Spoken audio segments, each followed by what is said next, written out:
Good morning or good afternoon, Year 9, and welcome to this very short video that explains to you about the GCSE option of hospitality and catering.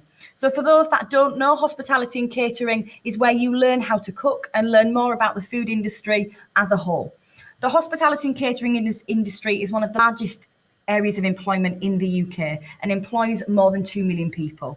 The industry includes restaurants, cafes, bars, holiday parks, events, and hotels. So as part of this qualification, we will be providing you with the knowledge of the industry as a whole. You'll develop your cooking practical skills as well as gaining experience to develop your career in the expanding sector of food and service. So as part of the qualification, we want to build your understanding of the food industry.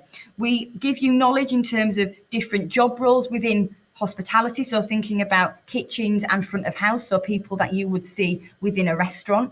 We also develop our knowledge and understanding of food safety, so thinking about bacteria and how that influences what we do. We also look at health and safety and how we can provide different types of events for different situations. So that is part of Unit 1. And Unit 1 forms a external assessment that you will sit at the end of Year 10. It's a traditional exam. However, it is slightly different because you will have two opportunities to sit this exam. There will be one at the end of Year 10 and one at the end of Year 11. And this is basically around all of the knowledge and understanding of the industry and doesn't actually ask you to do any form of cooking as part of this unit.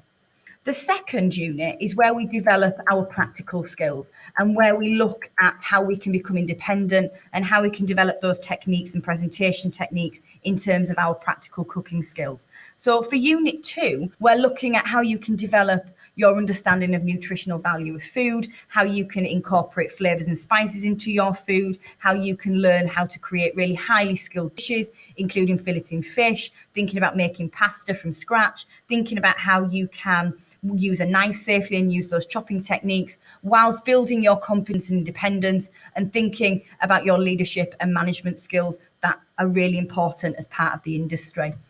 Thinking about this Unit 2 section that we look at more closely in Year 11, we're actually working our way up to completing a 9-hour exam, which is split over a series of days and weeks. So the 9-hour non-exam assessment is where you will complete 5 hours where you are planning a meal or 2 dishes that you will eventually cook at the end. So this is something that Year 11 have previously been really excited about.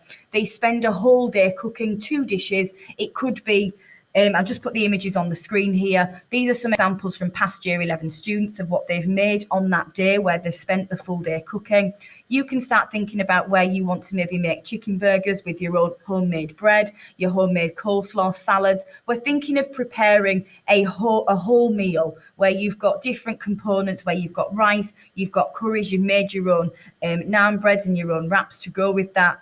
Some people may want to be really adventurous and fillet their own fish and thinking about how they can develop their flavors. And there are lots of other desserts, extra practical skills that you will learn. These are just some very, very simple examples that I can show you just to give you a bit of an idea of the practical section. So as well as Unit 2 being completed in year 11, there is practical lessons involved in Unit 1. So we don't just say, right, you need to do the exam in Year 10, there's going to be no cooking. There will be cooking involved and you will develop your techniques and your skills over time in Year 10 as well as Year 11, but we try and give you the opportunity to have a really good go at the assessment in Year 10 that explains to you about the industry and wants you to develop your understanding of this, which will really help you when we come to do the practical assessment in year 11, because you will use your knowledge of food safety in that practical exam in Year 11. So these are just some examples that I've shown you before. Thinking about jobs and what you can do post GCSE options, okay? So when you think about applying for college, there are lots of different jobs that involve food. So we can be thinking about sports science, we can be nutritionist, we can be thinking about being an environmental health officer, and we can be thinking about food development in terms of marketing and who we might be marketing these foods at. Obviously, a chef is another example. If you have any questions or you want to ask anything else about how the hospitality and catering courses run, or you want to ask any questions about any of the practicals that we do in Year 10 and 11, please just come and ask me or drop me an email and I can help you out at any point. Thank you, and hopefully speak to you all very soon.